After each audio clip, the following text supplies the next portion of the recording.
റിവാലുവേഷന് കൊടുത്തു കഴിഞ്ഞാൽ മാർക്ക് കുറയോ എന്ന് സംശയമുള്ള ഒരുപാട് മക്കളുണ്ട് അല്ലേ? ആ ഒരു സംശയം തീർത്തരാൻ വേണ്ടിയിട്ടാണ് ഷെമീം സാർ വന്നിട്ടുള്ളത്. ഈ ഒരു വീഡിയോ മാക്സിമം ഫ്രണ്ട്സിന് എല്ലാവരും ഷെയർ ചെയ്ത് കൊടുത്തോളൂ. ഈ വീഡിയോ നിങ്ങൾ SSLC ചാനലാണ് കാണുന്നതെങ്കിൽ തീർച്ചയായിട്ടും നമ്മുടെ +1 ചാനൽ എന്ത് ചെയ്യുക, ഒന്ന് സബ്സ്ക്രൈബ് ചെയ്ത് വെക്കുക. കാരണം ഇതുപോലെയുള്ള ഇൻഫോർമേഷൻസും കാര്യങ്ങളൊക്കെ ഇനി ആ ചാനലിലൂടെ ആയിരിക്കും നിങ്ങൾക്ക് നൽകുന്നുണ്ടാവുക. അപ്പോൾ എല്ലാവരും എന്ത് ചെയ്യുക, +1 കൊമേഴ്സിൻ്റെയോ സയൻസിൻ്റെയോ ചാനൽ എന്ത് ചെയ്യുക, ഒന്ന് സബ്സ്ക്രൈബ് ചെയ്ത് വെക്കുക, ബെല്ലൈക്കൺ എനേബിൾ ആക്കി വെക്കുക. ഇനി നമ്മുടെ വിഷയത്തിലേക്ക് വരാം.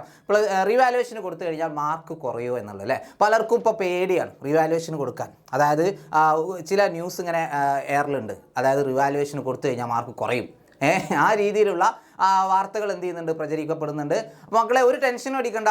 റിവാലുവേഷന് കൊടുത്തു കഴിഞ്ഞാൽ ഒരു മാർക്കും കുറയാൻ വേണ്ടി പോകുന്നില്ല. ഓക്കെ, ആരുടെ മാർക്കും കുറയാൻ വേണ്ടി പോകുന്നില്ല. നിങ്ങളുടെ SSLCക്ക് നിങ്ങളുടെ റിസൾട്ട് എത്രയാണോ അതേ റിസൾട്ട് അല്ലെങ്കിൽ അതിനേക്കാൾ കൂടുതൽ നല്ല റാങ്ക് ആയിരിക്കും നിങ്ങൾക്ക് റിവാലുവേഷന് ശേഷം ഉണ്ടാവുക. അതായത് ഒരിക്കലും അതിൽ നിന്നും കുറയില്ല. അതായത് B+ കിട്ടിയ ഒരു കുട്ടി റിവാലുവേഷൻ അപ്ലൈ ചെയ്തു, ഒന്നെങ്കിൽ അതെന്താവും, A ആവും, അല്ലെങ്കിൽ A+ ആവും, അല്ലെങ്കിൽ B+ ആയി തന്നെ തുടരും. അല്ലാതെ അത് ഒരിക്കലും Bയിലേക്കോ അല്ലെങ്കിൽ C+ലേക്കോ Cയിലേക്കോ ഒരിക്കലും ചേഞ്ച് ആവില്ല. ആ ഒരു ടെൻഷനും വേണ്ട. അപ്പോൾ ഈ ഒരു പേടി കാരണം റിവാലുവേഷൻ ആരും അപ്ലൈ ചെയ്യാതിരിക്കരുത്. ഓക്കെ, ധൈര്യമായിട്ട് തന്നെ എല്ലാവരും റിവാലുവേഷൻ അപ്ലൈ ചെയ്തോളൂ. നമുക്ക് നല്ല മാർക്ക് തന്നെ കിട്ടട്ടെ. നല്ല മാർക്ക് ഉണ്ടെങ്കിലേ +1 നല്ല സ്കൂളിൽ നമുക്ക് അഡ്മിഷൻ കിട്ടുള്ളൂ. അതൊരു വാസ്തവല്ലേ? യെസ്, അത് നമ്മളൊന്ന് അപ്ലൈ ചെയ്തു, ഒരു 400 രൂപ അല്ലേ, അത് ചിലവാണ്. പക്ഷേ ആ 400 രൂപയ്ക്ക് ചിലപ്പോൾ ഒരുപാട് രൂപയുടെ മൂല്യം ഉണ്ടാവും. അതായത് നമ്മുടെ ക്ലാസ്, നമ്മൾ +1 ഏത് സബ്ജക്റ്റ് ചൂസ് ചെയ്യുന്നു എന്നൊക്കെ തീരുമാനിക്കും ചിലപ്പോൾ ഈ ഒരു 400 രൂപയായിരിക്കാം. തീർച്ചയായിട്ടും A+ന് അതിൻ്റേതായിട്ടുള്ള വാല്യൂ ഉണ്ട് മക്കളെ. ഫുൾ A+ കിട്ടിയിട്ടും കാര്യമില്ല എന്ന് പറയുന്നത് അതുകൊണ്ടല്ല, അത് വേറെ റീസൺ.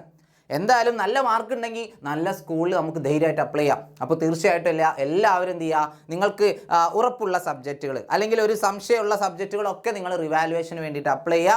എന്നിട്ട് നല്ല മാർക്കിലേക്ക് മാറുക, നല്ല സ്കൂളിൽ നിങ്ങൾക്ക് അഡ്മിഷൻ കിട്ടും. പിന്നെ റിവാലുവേഷൻ അപ്ലൈ ചെയ്യാനുള്ള ഡേറ്റും കാര്യങ്ങളൊക്കെ ഓൾറെഡി നിങ്ങൾ അറിഞ്ഞിട്ടുണ്ടാവും. ഓക്കെ, റിവാലുവേഷൻ അപ്ലൈ ചെയ്യുന്ന ഡേറ്റ് എന്ന് പറഞ്ഞാൽ 17-ാം തീയതി വൈകുന്നേരം 4 മണി വരെയാണ്. ഈ ഒരു സൈറ്റിലൂടെയാണ് എന്ത് ചെയ്യുന്നത്, റിവാലുവേഷൻ അപ്ലൈ ചെയ്യേണ്ടത്. SSLC റിവാലുവേഷൻ മാർച്ച് 2025 എന്ന് പറയുന്ന ഒരു ലിങ്കിൽ ക്ലിക്ക് ചെയ്യുക. ഓൾറെഡി ഞാൻ പറഞ്ഞു തന്നിട്ടുണ്ട്. അതിൽ ന്യൂ ആപ്ലിക്കേഷൻ കൊടുക്കുക. എന്നിട്ട് നിങ്ങളുടെ രജിസ്റ്റർ നമ്പറും ഡേറ്റ് ഓഫ് ബർത്തും കൊടുക്കുന്നു, ഓക്കെ കൊടുക്കുന്നു. നിങ്ങളുടെ പേരും കാര്യങ്ങളൊക്കെ ഓൾറെഡി അവിടെ വരും. പിന്നെ ഏതിലൊക്കെയാണ് റിവാലുവേഷനും ഫോട്ടോ കോപ്പിയും സ്ക്രൂട്ടണിയും കൊടുക്കേണ്ടത് നിങ്ങൾ ചൂസ് ചെയ്യുന്നു. പിന്നെ നിങ്ങൾ ശ്രദ്ധിക്കേണ്ട ഒരു കാര്യം, IT-ക്ക് റിവാലുവേഷനോ ഫോട്ടോ കോപ്പിയോ സ്ക്രൂട്ടണിയോ ഒന്നും അവൈലബിൾ അല്ല. No need to apply for scrutiny of a paper if applying for revaluation. Revaluation apply ചെയ്യുന്ന ഒരു പേപ്പറിന് സ്ക്രൂട്ടണിക്ക് അപേക്ഷിക്കേണ്ടതില്ല. പിന്നെ ഫീസ് എന്ന് പറയുന്നത് റിവാലുവേഷന് 400-ഉം ഫോട്ടോ കോപ്പിക്ക് 200-ഉം സ്ക്രൂട്ടണിക്ക് 50 രൂപയുമാണ്. പിന്നെ print out of the application along with the fee should be submitted to head master of the examination centre where the candidate appeared for exam. നിങ്ങൾ ഏത് സെൻറ്ററിലാണോ exam എഴുതിയത് അവിടുത്തെ ഹെഡ് മാസ്റ്ററിന് മുമ്പിലാണ് നിങ്ങൾ ഇതിൻ്റെ പ്രിന്റ് ഔട്ടും അതുപോലെ തന്നെ ഫീസും കൊണ്ടുപോയി കൊടുക്കേണ്ടത്. ഓൺലൈനിൽ ഫീസ് അടക്കാനുള്ള ഒരു പ്രൊവിഷൻ ഇല്ല. Only fee paid and HM confirmed application will be considered four revaluation photo copy scrutiny.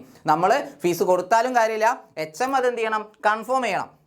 ഫീസും കൊടുക്കണം, HM അത് കൺഫേമും ചെയ്താലേ നമ്മുടെ ഹെഡ് മാസ്റ്റർ, നമ്മുടെ പരീക്ഷാ സെൻറ്ററിലെ ഹെഡ് മാസ്റ്റർ അത് കൺഫേമും ചെയ്താലേ റിവാലുവേഷൻ കൊടുത്തു എന്ന് പറയാൻ വേണ്ടി പറ്റുള്ളൂ.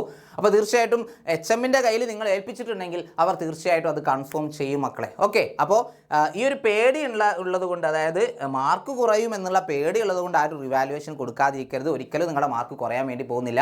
അപ്പോൾ ഈ ഒരു മാക്സിമം ഫ്രണ്ട്സിന് ഷെയർ ചെയ്യുക. എല്ലാവരും ചെറിയ ചാൻസസ് ആണെങ്കിൽ പോലും, മാർക്ക് കൂടാൻ ചെറിയ ചാൻസ് ആണെങ്കിൽ പോലും നിങ്ങൾ എന്ത് ചെയ്യണം, ചാൻസ് എടുക്കണം. റിവാലുവേഷൻ മാർക്ക് നിങ്ങൾക്ക് കൂടുക തന്നെ ചെയ്യും. പ്രത്യേകിച്ച് ഹിന്ദിക്കൊക്കെ കൂടാൻ വളരെയധികം ചാൻസ് ഉണ്ട്. അപ്പോൾ എല്ലാവരും എന്ത് ചെയ്യുക, ഈ ഒരു മാക്സിമം ഫ്രണ്ട്സിന് ഷെയർ ചെയ്യുക. അപ്പോൾ അടുത്ത വീഡിയോയിൽ കാണാം. അതുവരെ ടാറ്റ, ബൈ ബൈ.